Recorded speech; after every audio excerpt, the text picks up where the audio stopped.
నమస్కారం సిటీ వార్తలకు స్వాగతం. నూతన 4 లైన్ల శంకర్ విలాస్ బ్రిడ్జి నిర్మాణం పనులు తాలూకా వైపు నిలిచిపోయి ఏసీ కాలేజీ వైపు వేగంగా జరుగుతున్నాయి. నగర ప్రజల చిరకాల వాంఛ శంకర్ విలాస్ ఫ్లైఓవర్ నిర్మాణం.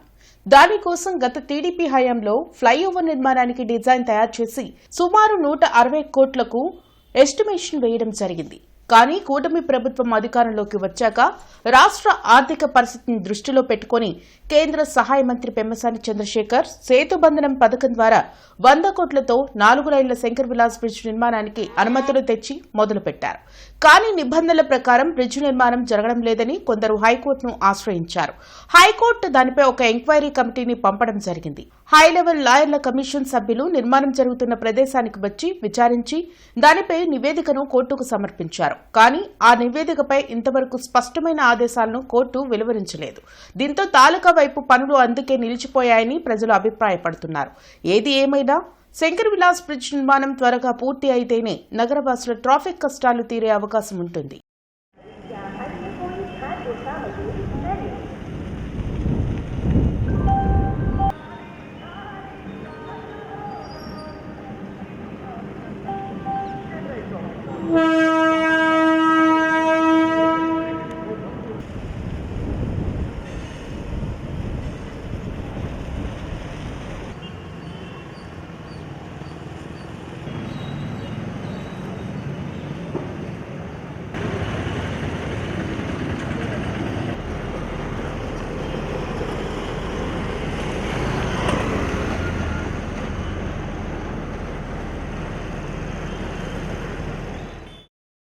ఇంటర్నెట్ చరిత్రలో సంచలనం సిటీ బ్రాడ్బ్యాండ్. ఇప్పుడు ఇంటింటికి ఇంటర్నెట్, సిటీ నుంచి గ్రామం వరకు అదే స్పీడ్. మీరు ఈ రోజే సిటీ బ్రాడ్బ్యాండ్ కుటుంబంలో చేరండి.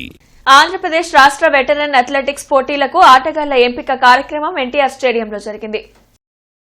ఎన్టీఆర్ స్టేడియంలో జరిగిన వెటరన్ అథ్లెటిక్స్ ఎంపిక కార్యక్రమానికి డాక్టర్ పవన్ కుమార్ ముఖ్య అతిథిగా హాజరయ్యారు. ఈ సందర్భంగా డాక్టర్ పవన్ కుమార్ డివిజన్ అధ్యక్షులు పోపూరి నరేంద్ర మీడియాతో మాట్లాడారు. వయసు మీరిన వారిలో ఈ ఆటల పోటీలు మానసిక ఉల్లాసాన్ని కలిగిస్తాయని తెలిపారు. అందుకే 30 నుంచి 90 సంవత్సరాల వరకు వయస్సుల వారీగా పోటీలకు ఎంపిక చేయడం జరిగిందన్నారు. ఎంపికైన క్రీడాకారులు డిసెంబర్ 13, 14 తేదీల్లో పాలపర్రులో జరగబోయే రాష్ట్ర వెటరన్ అథ్లెటిక్స్ పోటీలు ఆడుతారని చెప్పారు. ఈ కార్యక్రమంలో joint secretary Siva Nageswara Rao, R Satyanarayana, అధ్యక్షులు Madala Chaitanya, secretary G Rambabu, vice president Vijayakanth తదితరులు పాల్గొన్నారు. వెటరన్స్ కి వయసు పైబడిన వాళ్ళకి ఆటల పోటీలు జరుగుతూ ఉన్నాయి. సో వీటిలో చురుగ్గా పాల్గొనడం వల్ల వయసు పైబడిన వారు కానీ, నేను వయసు పైబడిన వారు అంటూ ఇష్టం లేదండి, ఈ వయసు వారు యాక్టివ్గా ఉంటే వాళ్ళు యంగ్గా ఉన్నట్టే. అది 90 సంవత్సరాలైనా, 80 సంవత్సరాలైనా, 70 సంవత్సరాలైనా వాళ్ళు యాక్టివ్గా ఎక్సర్సైజ్ చేసుకుంటూ వాళ్ళ పనులన్నీ యాక్టివ్గా చేసుకోగలిగితే వాళ్ళు చాలా యంగ్గా ఉన్నట్టని నా ఉద్దేశం. ఈ కార్యక్రమానికి నేను ముఖ్యంగా స్పాన్సర్ చేయడానికి ప్రధాన కారణం ఏంటంటే, ఈ వయసు వారు కనుక యాక్టివ్గా ఉండి మంచి హెల్దీ డైట్ తీసుకుంటూ ఎక్సర్సైజెస్ బాగా చేసి ఈ పోటీల్లో కనుక పాల్గొనే వాళ్ళకి నా ఉద్దేశంలో వాళ్ళు ఏ హాస్పిటల్కి వెళ్ళవలసిన అవసరం ఉండదనేదే నా ఉద్దేశం.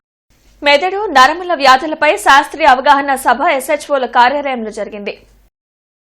బ్రాడీపేటలోని ఎస్హెచ్ఓ కార్యాలయంలో జరిగిన ఆరోగ్య సభలో ప్రముఖ న్యూరాలజిస్ట్ డాక్టర్ నటరాజు ముఖ్య అతిథిగా పాల్గొని ప్రసంగించారు. మధుమేహం గలవారు రక్తంలో షుగర్ శాతాన్ని నియంత్రణలో ఉంచుకోవడంతో పాటు మధుమేహం కాంప్లికేషన్ల విషయంలో అప్రమత్తంగా ఉండాలని సూచించారు. రక్తంలో షుగర్ అసమానతల కారణంగా మెదడు నరాల కణాలపై ఉండే కణత్వచం దెబ్బతిని న్యూరోపతికి కారణమవుతుందన్నారు.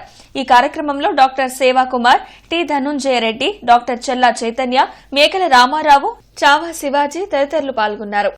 సమస్య వచ్చినప్పుడు అది బ్రెయిన్ల సమస్యనా, వెన్నుపూసల సమస్యనా, నరాల సమస్యనా, కండాల సమస్యని నిర్ధారించి దానికి అనుగుణమైన పరీక్షలు చేసి ట్రీట్మెంట్ ఇవ్వడం. సో ఇప్పుడు మనకు బ్రెయిన్ సంబంధించిన సమస్యలు ఏమేమి ఉంటాయంటే, మన బ్రెయిన్లో మన ప్రపంచ జనాభా 800 కోట్లు ఉంటే అంత 10 నరాలు ఉంటాయి, దాదాపు 80 బిలియన్స్. సో ఆ నరాల సమన్వయంతోనే మనం చేయగలుగుతాం అన్ని పనులు కూడా. మాట్లాడడం, సందర్భానికి అనుగుణంగా మాట్లాడడం కానీ, నడవడం కానీ, ఇవన్నీ కూడా. సో ఈ సమన్వయం లేకపోతే ఇవన్నీ జరుగుతుంది. ఈ సమన్వయం జరిగేదానికి మన బ్రెయిన్ కూడా ఒక ఆర్గాన్, దానికి కూడా సర్క్యులేషన్ జరగాలి. హార్ట్ నుంచి మనకు బ్రెయిన్కి సర్క్యులేషన్ జరగాలి. ఆక్సిజన్ బ్లడ్ ద్వారా మనకు ఆక్సిజన్ ఉంటుంది. ఆక్సిజన్ ద్వారా మనకి ఎనర్జీ వస్తుంది అనమాట. ఈ సర్క్యులేషన్ జరగాలి అంటే ఈ రక్తనాళాలు బాగా మనకి బాగా పేటెంట్గా ఉండాలి. బ్లాక్ ఉండకూడదు.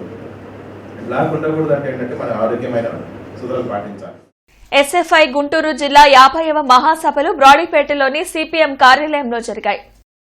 విద్యారంగ సమస్యలపై చర్చించి పలు తీర్మానాలు చేశారు. ఫీజు రియంబర్స్మెంట్ ను ప్రభుత్వం చెల్లించకపోవడంతో విద్యార్థులు తీవ్ర ఇబ్బందులు పడుతున్నారని ఎస్ఎఫ్ఐ రాష్ట్ర కార్యదర్శి ప్రసన్న తెలిపారు. సంక్షేమ హాస్టల్స్ చాలా అధ్వానంగా ఉన్నాయని, కనీస మౌలిక వసతులు కల్పించాలని కోరారు.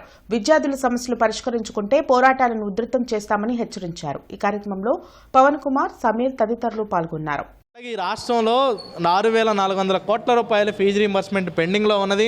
మేము గతంలో ఒక వారం రోజుల క్రితం లోకేష్ గారి దగ్గరికి వెళ్ళినప్పుడు వెంటనే 2 నెలల క్రితం 2 నెలలు ఈ ఫీజు రీంబర్స్మెంట్ వెంటనే విడుదల చేస్తామని హామీ ఇచ్చారు. దాన్ని అమలు చేయాలని ఈరోజు ఎస్ఎఫ్ఐ డిమాండ్ చేస్తూ ఉన్నది. అట్లాగే ఈ రాష్ట్రంలో ఎయిడెడ్ కాలేజీలు ప్రతిష్టాత్మకంగా ఉన్నాయి. గత ప్రభుత్వం వాటిని మూసేసింది, కొన్ని ఇంకా నడుస్తూ ఉన్నాయి. గత ప్రభుత్వం మూసేసినటువంటి ఎయిడెడ్ కాలేజీలన్నింటినీ తిరిగి ప్రారంభించాలని ఎస్ఎఫ్ఐ డిమాండ్ చేస్తూ ఉన్నది. హాస్టల్ ఈరోజు గుంటూరు నగరంలోనే హాస్టల్లో చాలా అధ్వానమైనటువంటి పరిస్థితుల్లో ఉన్నాయి. అది ఎస్ఎఫ్ఐ చెప్పడమే కాదు, స్వయానా హైకోర్టే ఒక కమిటీ వేసి ఈ రాష్ట్రంలో హాస్టల్ పరిస్థితి చాలా దయనీయంగా ఉంది. కనీసం 200 మందికి ఒక సరిపడా వాష్రూమ్ కూడా లేనటువంటిది హైకోర్టు ప్రభుత్వానికి మొట్టికాయలు వేసింది. కానీ ఇప్పటికి కూడా ప్రభుత్వం హాస్టల్కి కనీసం ఒక్కొక్క హాస్టల్కి ₹1 కేటాయించాలని ఎస్ఎఫ్ఐ డిమాండ్ చేస్తూ ఉంది. వాటి అభివృద్ధికి నిధులు కేటాయించాలి. సంస్కార భారతి ఆధ్వర్యంలో గార్డెన్స్ శ్రీ వెంకటేశ్వర స్వామి దేవస్థానం ప్రాంగణంలో భారతమాత పూజా దినోత్సవ వేడుకలు జరిగాయి. భరతమాత పూజా దినోత్సవ వేడుకల సందర్భంగా జాతీయ గీతాలాపన, హ్యాండ్ రైటింగ్ పై పోటీలు నిర్వహించామని అధ్యక్షులు ఇండ్ల శ్రీధర్బాబు వెల్లడించారు. గత 32 సంవత్సరాలుగా ఈ కార్యక్రమాలు నిర్వహిస్తున్నామని తెలిపారు. నవంబర్ 16 నుంచి జనవరి 25వ తేదీ వరకు నిర్వహించిన పోటీల్లో గెలుపొందిన బాలబాలికలకు బహుమతులు అందిస్తామని చెప్పారు. ఈ కార్యక్రమంలో సురేష్ కుమార్ జైన్, మోతే శేషగిరిరావు, విద్యార్థులు, తల్లిదండ్రులు పాల్గొన్నారు.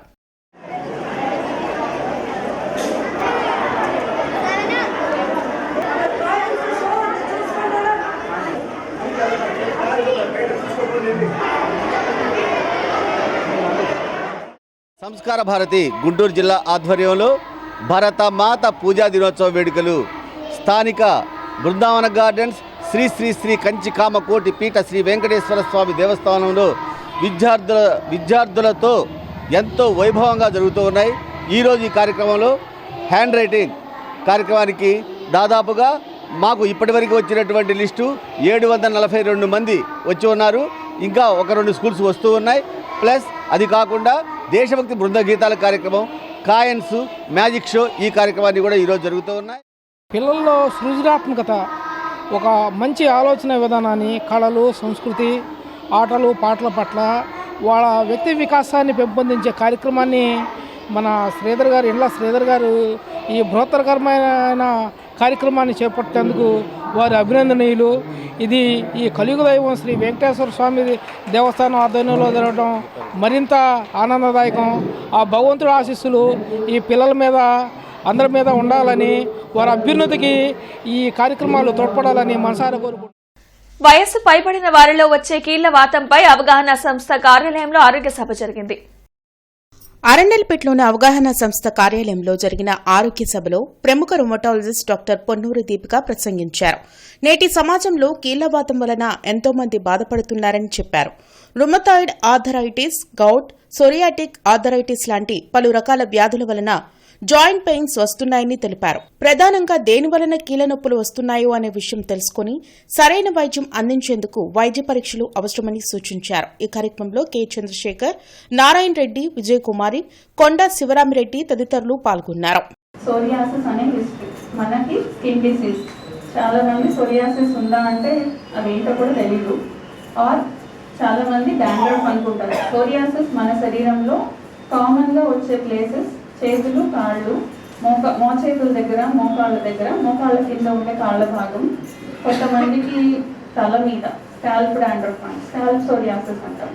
తల మీద, చెవుల వెనకాల, ఆర్ ఒడ్డు దగ్గర, ఆర్ బటక్ రీజన్ అంటాం, కూర్చునే సీట్ దగ్గర, అలా కూడా సోరియాసిస్ రావచ్చు. అది ఎలా ఉంటుంది అంటే ఎక్కువగా దురద ఉంటుంది. దురద రావడం వల్ల పొట్టు రాలుతూ ఉంటుంది. పొట్టు రాలినప్పుడు చిన్న చిన్న బ్లడ్ స్పాట్స్ కనబడతాయి. ఈ లక్షణాలు ఉంటే అది సోరియాసిస్ అయ్యే అవకాశం ఎక్కువ. ఇది వ్యాక్సిన్ అండ్ వెయినింగ్ అంటే ఒక్కొక్క సీజన్లో బాగా వస్తుంది, ఒక్కొక్క సీజన్లో తగ్గిపోతుంది. వింటర్లో ఎక్కువ వస్తుంది, సమ్మర్లో తగ్గుతుంది. మేడికొండూరు మండలం పాలడుగు గ్రామంలో ఇంట్లో జరిగిన దొంగతనం ఛేదించి 3 నిందితులను అరెస్ట్ చేశామని జిల్లా ఎస్పీ వకుల్ జిందాల్ వెల్లడించారు. ఎవరు లేని సమయంలో తాళాలు పగలగొట్టి దొంగతనాలకు పాల్పడుతున్న 3ని మేడికొండూరు పోలీసులు అరెస్ట్ చేశారు. వారి వద్ద నుంచి 88 గ్రాముల బంగారు ఆభరణాలు, 150 గ్రాముల వెండి వస్తువులు, 40,000 రూపాయలు నగదు రికవరీ చేశామని ఎస్పీ తెలిపారు. ఈ 3 నిందితులపై పలు స్టేషన్లో కేసులు ఉన్నాయని చెప్పారు. వీరంతా జైల్లో కలిసి బయటకు వచ్చాక నర్సరాపేటలో రూమ్ తీసుకుని ఉంటూ పగలు రెక్కీలు నిర్వహిస్తూ రాత్రులు దొంగతనాలు చేస్తున్నారని తెలిపారు. ఎఫ్ఆర్ఎస్ సిస్టమ్ ద్వారా నిందితులను గుర్తించి అరెస్ట్ చేశామని చెప్పారు. ఈ దొంగతనం ఛేదించిన మేడికొండూరు పోలీసులను ఎస్పీ వకుల్ జిందాల్ అభినందించారు.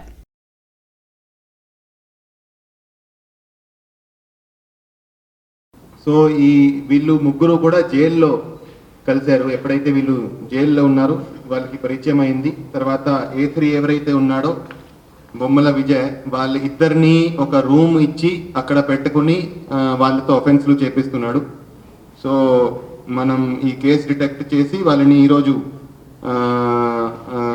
అరెస్ట్ చేయడం జరిగింది. వాళ్ళు 3ని అరెస్ట్ చేసి రిమాండ్కి తరలించడం జరుగుతుంది. ఈ కేసులో వాళ్ళు 3 కేసెస్ చేసినట్టు వాళ్ళు కన్ఫెస్ చేశారు. ఒకటి మేడికొండూరు పిఎస్లో ఏదైతే మేము ఇప్పుడు చెప్తున్నామో ఆ కేసులో 88 grams gold, 83 grams silver, 2 cell phones recover చేయడం జరిగింది. ఇంటర్నెట్ చరిత్రలో సంచలనం సిటీ బ్రాడ్బ్యాండ్. ఇప్పుడు ఇంటింటికి ఇంటర్నెట్, సిటీ నుంచి గ్రామం వరకు అదే స్పీడ్. మీరు ఈ రోజే సిటీ బ్రాడ్బ్యాండ్ కుటుంబంలో చేరండి.